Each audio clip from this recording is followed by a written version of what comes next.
So Mm.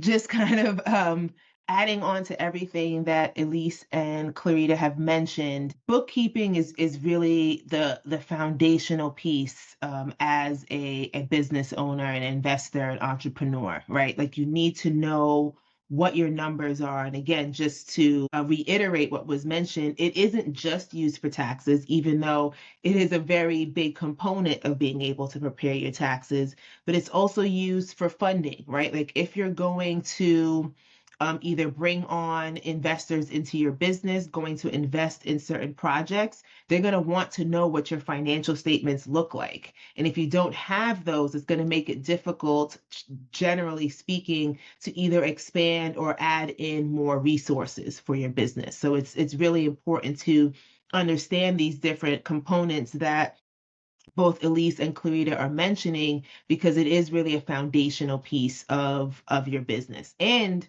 I mean, I know we didn't necessarily touch on this, but bookkeeping can also be done from a personal standpoint as well, right? For those, especially at the end of the year when you're looking to either save more or budget or do all of those things, having a system to kind of do personal bookkeeping is also really important. So a lot of the things that they are sharing this morning can be applied on the personal side as well.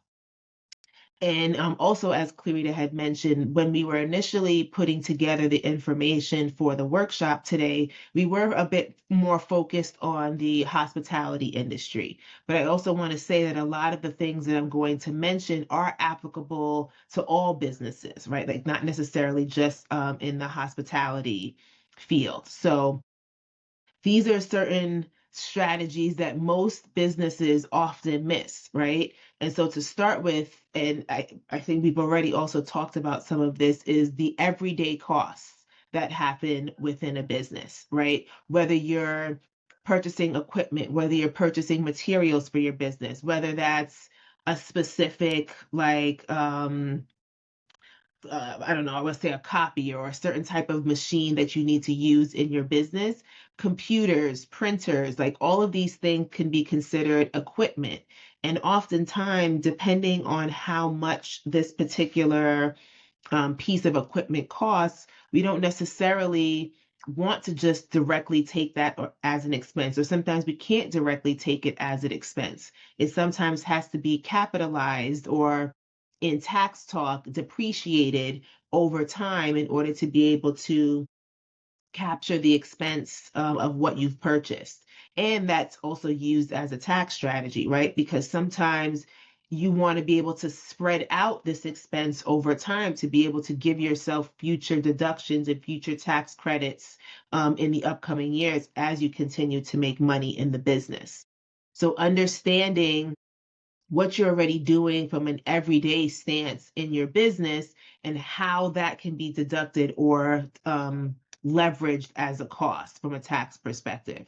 Also, operating expenses. Like there are different things that we're paying for the business that we don't necessarily think could be used as a write off, whether it's utilities, especially if someone has a home-based business, right? The different things that you're doing in your home from an operating perspective, paying for heat and light and internet and all of those different things. These are all considered or can be considered operating expenses. So we want to make sure that we're documenting these things, or at least understanding how these things can apply from our everyday stance, but then also how it applies from a tax standpoint.